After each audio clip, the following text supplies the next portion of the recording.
With the recent release of the Cour 2 trailer for Solo Leveling, which will most likely air in the last quarter of the year, and explore events and battles from the Red Gate arc all the way to the Return to Demon Castle arc, stopping just before the Jeju Island arc, it got my mind thinking about Sung Jinwoo as a character and what we most likely need to keep in mind about him as we explore the rest of the Solo Leveling story, so we can fully enjoy the second cour when it starts airing.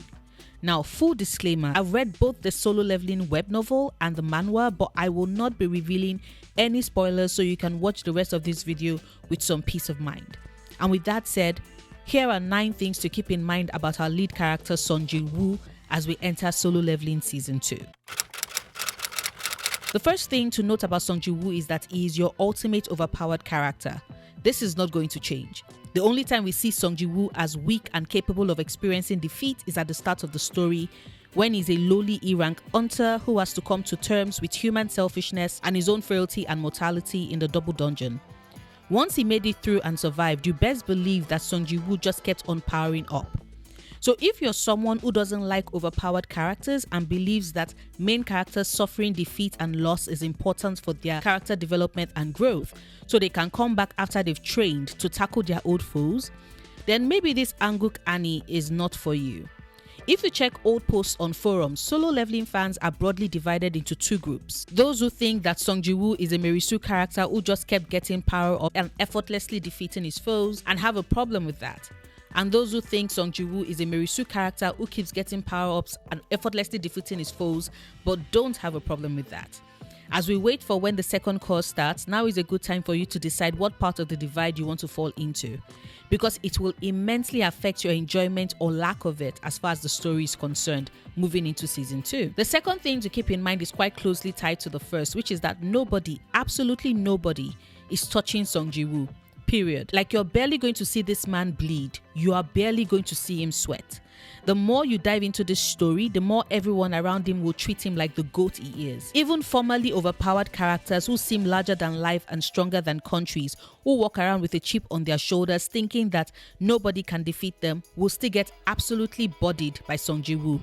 No character in the upcoming season and in the rest of the story, to be quite honest, is going to teach Sung Jinwoo humility. It's not going to happen. They don't humble him, he humbles them, and we as the audience quite frankly can't get enough. Third thing to keep in mind, Sung Jinwoo protects his own and only his own. I've seen a lot of people make assumptions about Sung Jinwoo being the perfect character, and few people mention just how slightly selfish he is. Like, don't get me wrong, Sung Jinwoo is not a terrible person. He can be quite kind and protective, but just keep in mind that the people who are being protected are enjoying that protection by virtue of them being in proximity in some way to whoever Sung Jinwoo has designated as his person. This ranges from his sister to his mother to Jin Ho to An Sung Yi. I'm not going to go beyond that because spoilers, but just keep in mind that Sung Jinwoo is not above manipulating others and even in some cases pushing them further to their deaths to serve his purpose. He really does believe in the philosophy of, if you're going to be an absolute hot-headed idiot that would endanger the lives of those who he is protecting, then he's going to properly set you up. If you're big on morality and main characters being good in the absolute sense, then prepare for some disappointment. However, it is because of this dedication of his to protecting those he calls his own that means that everyone, and I do mean everyone, wants a piece of him. As a hunter who keeps growing stronger and has his own moral code, it only makes sense that everyone will want him on their team. It's like back when we were in school and students were split in groups for sports. You would always fight to have the tallest, strongest, and fastest people on your team. But when you then have all these qualities in one person who also ensures that there are no casualties, it only makes sense that everyone wants Sung Jinwoo. Heads of guilds, the guild members themselves, Cour 2 Sung Jinwoo will be giving us this man is in some sort of harem story vibes, but without the sex or romance. It's just hot stuff and everyone recognizes that about him. Another thing to keep in mind is that it is pretty clear that Sung Jinwoo has the shut up and let's fight philosophy. He's not about to get into some long drawn out conversations and discussions with the characters he's about to fight. And this upcoming cour will definitely confirm that for the watchers. So if you're someone who's always hated characters or anime where there's a ton of talking and conversations, then you'll be right at home. Everyone can definitely attest to the fact that Solo Leveling is about the fights. The reason why we are all watching after all is to see Sung Jinwoo keep leveling up, and he's only able to level up by fighting. So of course, he's being able to fight and keep fighting non-stop is a core part of the story. If that is the type of story you enjoy, then get ready to be well fed this upcoming season. If, however, you aren't here for the fight but are just here to admire the pretty and the riz, which is pretty valid, then it's important for you to know that Sung Jinwoo does keep getting hotter as the story progresses.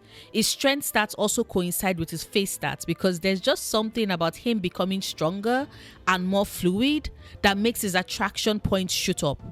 What this then means is that he starts getting quite a number of female characters interested in him as the season progresses. But in this upcoming cour, we'll be getting the beginnings or start of a romance, so keep an eye out for those interactions because it's really fun and the start of an era. The seventh thing to keep in mind about Sung Jinwoo is that the mysteries of his power, his abilities, and all the people he encounters, both humans, monsters, and those in between, goes even further than you can imagine. Sung Jinwoo is an integral part of the world that has been established, and the reason why the writer keeps scaling his power is to give him the boost to be able to stand a chance against the almost galactic level force that is the final villains that he will have to face. So although it does get overpowered to a ridiculous amount, it is also that it can have the skills and invested ability points to face the threats that are to come. Another thing to keep in mind about Sung Jinwoo is less about him and more about who created him. I've seen quite a lot of fans get this wrong, and I think it does do the story a bit of a disservice. Solo Leveling was originally a web novel, and so the person who gave us Sung Jinwoo as he exists is the writer Chugong. He's still very much alive and may he continue to be. However, the manhwa was illustrated by Jang Sung-rak, also known as Dubu, who is the one that drew Sung Jinwoo, and it is his artistry of Sung Jinwoo that we see animated today. Unfortunately, Dubu passed on from a cerebral hemorrhage on July 23rd, 2022. May his soul and spirit continue to find rest. But yes, I've seen a lot of people in comments and videos saying that the writer of Solo Leveling has passed. That is incorrect. The writer of the web novel Chogong is still alive. The illustrator of the manhwa, however, Dubu, is the one who passed. And finally, the ninth thing to keep in mind about the upcoming second half of the season is that we aren't getting Beru this season.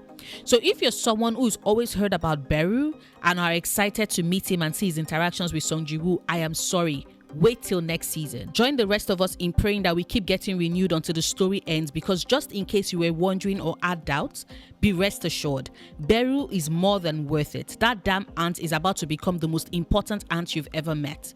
Awesome character, all-round awesome character. And in the same vein, if you were looking forward to or worried about a showdown between Wang Dongzhu and Sung Jinwoo, you are not getting that this season either. But Jinwoo is going to meet and fight with other awesome characters in this second cour, so you still get all that entertainment nonetheless. But yes, those are 9 things to keep in mind about Sung Jinwoo as we prepare for the Solo Leveling Cour 2 release later this year. Let me know if you're excited, because I cannot wait. Solo Leveling for me is that story that just kept getting better with each arc, and although I know there are people who aren't big fans of how the story concluded, I actually like the ending very much and can't wait to see everything animated. So if you enjoyed this video, do consider hitting the like button, subscribe if you aren't yet, share this video if you want to. I make new videos 3 times a week. Mondays are for anime manga content, Wednesdays are for movies and TV shows, and Fridays are for anything else really. New videos drop at 5 p.m. EST, and if you are interested, do check out my last anime video where I looked at my 10 most unforgettable minor characters in anime, because minor characters deserve all the love. Until my next video, do remember, obsessing over the things you love, perfectly valid coping mechanism.